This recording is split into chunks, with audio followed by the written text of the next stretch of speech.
Hello student, I am Ankita Sahu, your teacher.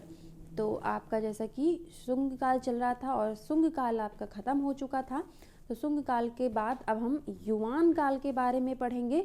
तो युवान काल में आपका जो है मंगोलों का जब शासन था उनके बारे में बताया गया है। जब चीन में आपके मंगोल आ चुके थे, जैसे कि अभी आपको बताया जाएगा कि चंगेज़ खां, कुबलई खां जैसे मंगोल शासक यहाँ पे आए थे चीन में और उनका राज्य जो है वहाँ पे स्थापित हुआ था। उससे पहले मैं आपको जो लास्ट वीडियो भेजी थी उसके बारे में थोड़ा सा रिवाइज कराती हूँ। देन हम देखते हैं कि युवान काल में क्या चीज़ें हुई थी। तो जो आपको लास्ट वीडियो भेजी थी उसमें मैंने छान कलाकारों के बारे में बताया था कि किस प्रकार जो छान के कलाकार हैं, जो छान कलाकार हैं उनमें कौन कौन थे। तो जो ये दक्षिणी शुंग के कलाकार थे जिनको छान कलाकार के अंदर रखा जाता है, वो उनको आश्रय किसने दिया था? जो मठों में रहने वाले बौद्ध भिक्षु थे, सन्यासी थे, उन्होंने इनको आश्रय दिया था।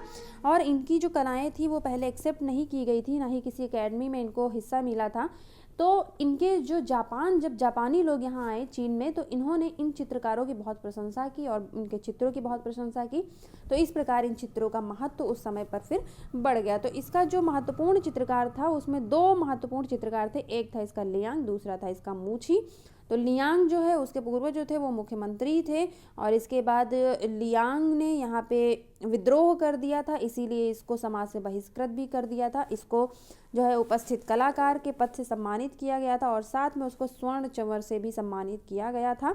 और कहा जाता है कि इसको मदिरा का व्यसन भी था और इसने बहुत सारे विषयों को लेकर चित्र भी बनाए थे, जिसमें से जिसने रूखी स्याही तकनीक को अपनाया था उसके साथ ही उसका मूछी से कंपैरिजन किया जाता है। मूछी जो है आपका जो है दूसरा कलाकार है छान कलाकार का। तो मूछी जो है उसके बहुत सारे कैरेक्टर थे, वो एक सन्यासी भी था, वो एक जासूस भी था, वो एक पुरोहित भी था और इन्हीं के साथ साथ वो एक चित्रकार भी था। लेकिन इसमें विवाद है कि पहले उसने किस कैरेक्टर को अपनाया था। तो इस प्रकार मूछी जो है वो आपका बहुत सर्वश्रेष्ठ चित्रकार माना जाता है और ये फलकीय चित्र बनाता था।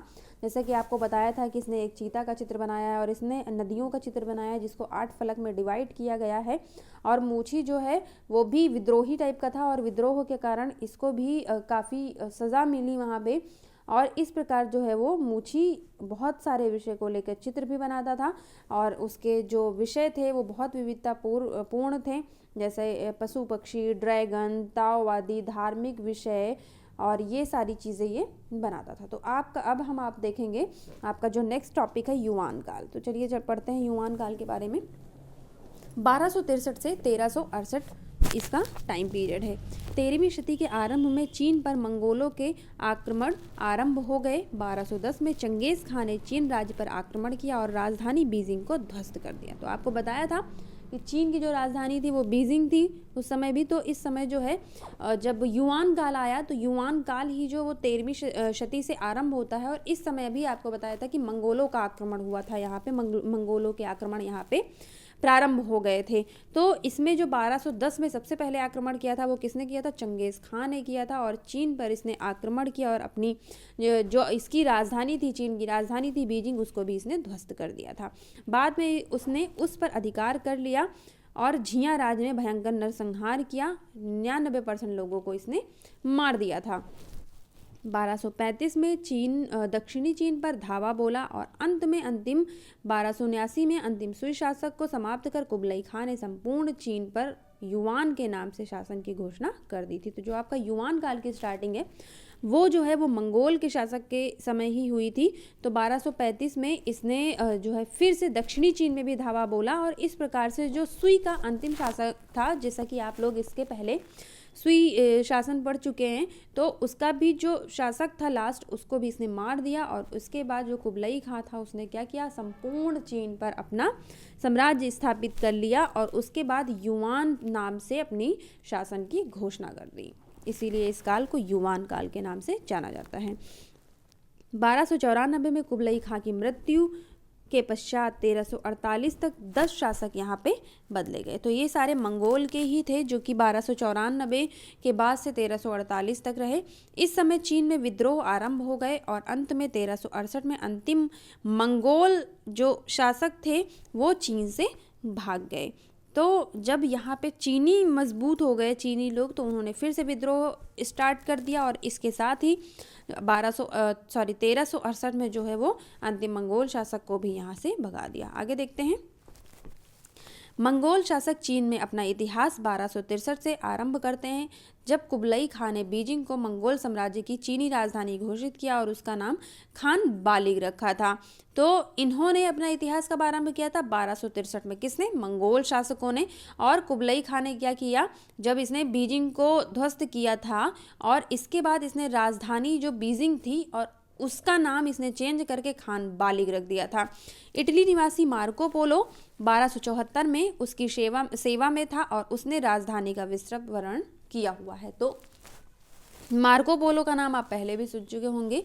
ये जो है यात्री भी था और इसने जो है ये इटली का निवासी था।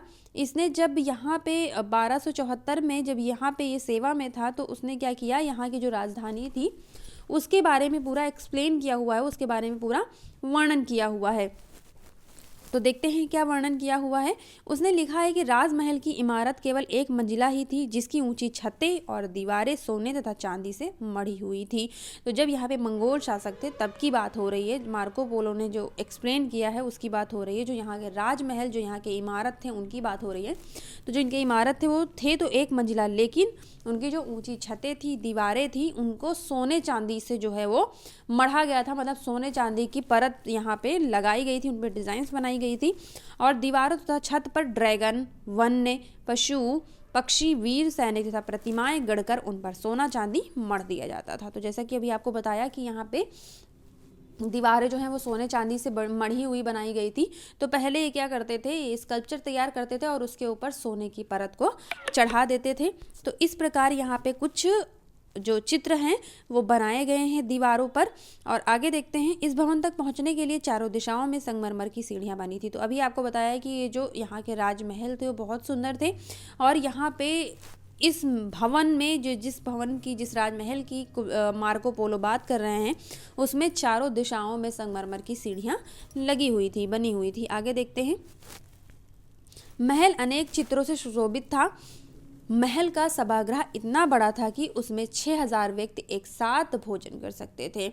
तो अभी आपको बताया कि यहाँ पे बहुत सारे चित्र बनाते थे, उसके ऊपर ये सोने चांदी की लेयर्स चढ़ाते थे। तो इसका जो सभागृह था जहाँ पे लोग बैठते हैं वो बहुत बड़ा था और लगभग यहाँ पे 6000 व्यक्ति एक साथ बैठकर भोजन कर सकते थे।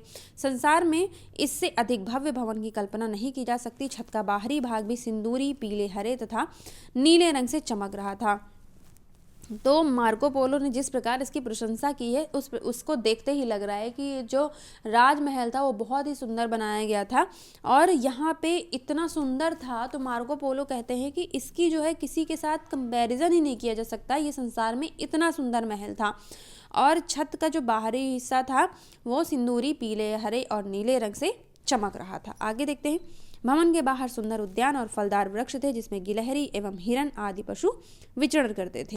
तो ये जो भवन के बारे में बात कर रहे हैं उसी की बात कर रहे हैं कि उसमें एक बाहर उद्यान बनाया गया था जिसमें ये पशु दिखाए गए थे, गिलहरी, हिरन जैसे पशु जो है और फलदार वृक्ष भी यहाँ पे बनाए गए थे और ये सारे पशु जो है और गिलहरी वहाँ पे रहते थे।